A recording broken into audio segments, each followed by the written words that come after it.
I'd like to wish you all a Yom Ha'atzma'ut Sameach, a happy Yom Ha'atzma'ut, happy Israel Independence Day, celebrating 76 years of Jewish sovereignty in the land of Israel, a fulfillment of many of the prophecies that we read in the Jewish prophets. We're not totally there, but we are getting there. Hopefully, we're on the right track. We keep the faith.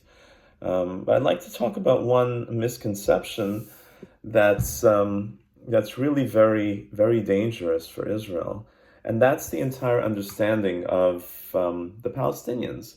The understanding of the West is that the Palestinians are willing to negotiate and accept a state in part of what we consider to be the land of Israel, a state which would be demilitarized and would live side by side in harmony with the Jewish state of Israel. As great as that sounds, unfortunately, that's not true. In fact, the Palestinians had the chance to have that state. In fact, on several occasions over the past 30 years, and they rejected that because there are reasons why they don't want that kind of westernized, idealistic state. One of those reasons is that their state they want Jerusalem to be the capital of their state. And since Jerusalem is the eternal capital of the Jewish people, then it's impossible for us to give them that. But without that, they will never accept a state. But beyond that, there's a concept in Islam called Jihad. And as much as apologists will try to explain that Jihad is sort of a spiritual battle for Islam, unfortunately, most radical Muslims or extreme Muslims, or as we would probably say, Orthodox Muslims, consider jihad to be literal, and that means an armed struggle to defeat the enemies of Islam. And that, of course, includes Israel. It also includes America and all of the Western and even Eastern countries that are not Muslim. However, what makes this a little bit more intense is while jihad applies to the entire world, the entire non-Muslim world, and they're working on that in Western Europe, but the Middle East is even more intense, because Muhammad and his followers actually conquered the entire Middle East, and they ruled it for probably close to 1,500 years. In fact, they still rule over all of the Middle East except for one piece of land, and that land is the state of Israel that has existed for 76 years.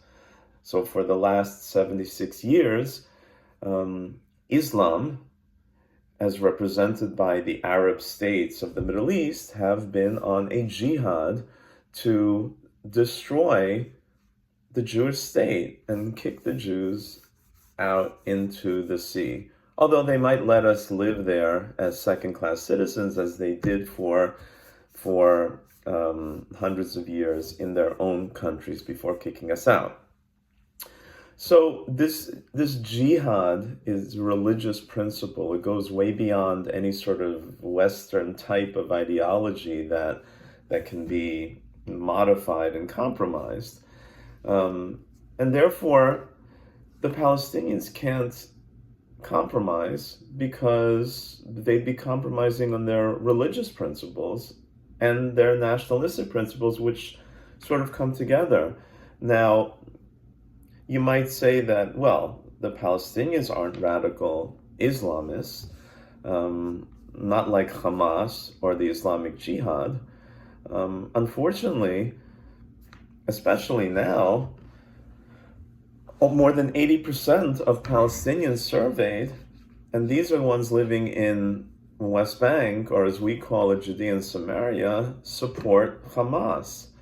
And especially the younger Palestinians, which comprise the majority of Palestinians and are actually becoming a much, much greater part of the entire population, they support Hamas.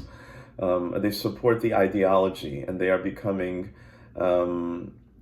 radicalized.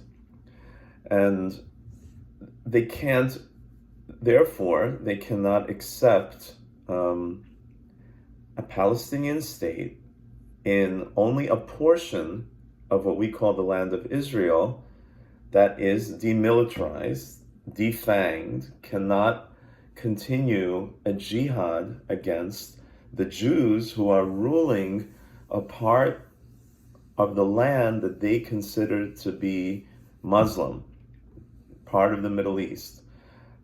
Now, there are other countries also, Egypt, Jordan, Saudi Arabia, Syria, Lebanon, Iraq. I leave out Iran because they're not Arab, but yes, they are Muslim, so they're also included in this jihad, that some of them have made peace with Israel. And I think that the reason for the peace stems from not love of Israel, but fear of Israel, or at least the realization that they cannot militarily defeat Israel. And they've tried multiple times. The last time was the Yom Kippur War, where Egypt and Syria tried to wipe out Israel and were soundly defeated. And after that, Egypt then decided to make peace with Israel, in which they got the Sinai, so they got all of their land in exchange for peace, which nowadays basically comes down to not waging war against Israel. Saudi Arabia is also moving towards hopefully normalizing relations with Israel, not because they love Israel and not because I believe they don't want to take back that piece of land and put it back under Arab rule, just because they can't militarily conquer Israel. They also have a common enemy in Iran, and frankly, they're more afraid of Iran than they want to destroy Israel. And also, Israel is a great potential economic, technological partner for them, so they can benefit, they can make money. But the Palestinians, which now are sort of guided, spearheaded by Hamas and Islamic Jihad, and of course there's Hezbollah in the north, and Iran financing and controlling all of this. They want the destruction of Israel. They want to take over not only a portion of what they call the West Bank. They want to take back Yafo, Ramle, Lod, Akko, Haifa, all the villages and all the places that they left, some voluntarily and some forcefully, when Israel was created in 1948. They want those back. They've never forgotten them, and they teach that in their schools. And of course they want Al-Quds, which is Jerusalem. So at the end of the day, the United Nations and the West can attempt to impose this Palestinian state, which would be suicidal for Israel. But our saving grace is that the Palestinians will never accept a compromise. So as much as the West wants to will a Palestinian state onto the Palestinians, at the end of the day, the Palestinians will never accept it. So that's our saving grace, that we can negotiate, for years. At the end of the day, we're never going to give up Jerusalem. We're never going to give up Yafo or Akko or Haifa or Tel Aviv for that matter. So the Palestinians are never going to be satisfied.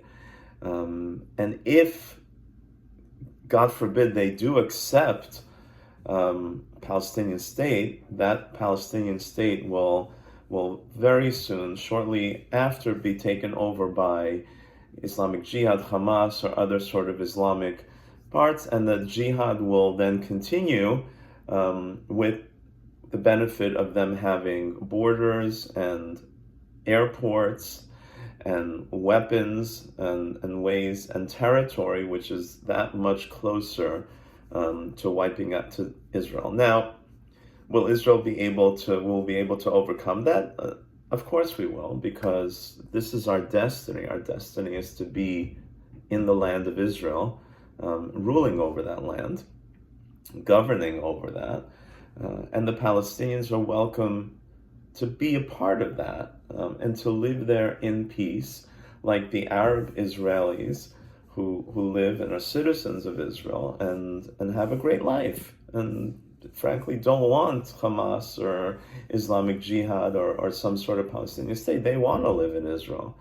But unfortunately, the concept of jihad combined with this ultra-nationalism is never going to allow there to be peace or a Palestinian state which is committed to jihad. So on this 76th birthday of the modern state of Israel, in the same land as our ancestral state of Israel was, the land of Israel, let's just hope that, one, the West comes to its senses and understands that Western thought does not equal Arab Muslim thought. That the Muslims in the Middle East have a much different outlook and equation of how this is going to turn out than the Western nations. Let's pray that Israel maintains its power and is able to subdue the evil terrorists, Islamic Jihad, Hamas, Hezbollah, and all the other terrorist factions, and all the Arabs and Palestinians that are seeking to destroy them. And let's hope that we can finally bring peace to the land, where we can all live in peace in the Jewish state of Israel. So happy Independence Day, Yom Ha'atzma'ut, and let's hope for hundreds and hundreds more years of independence and peace, and hopefully into the Messianic era, where the entire world will finally be able to live in peace and prosperity.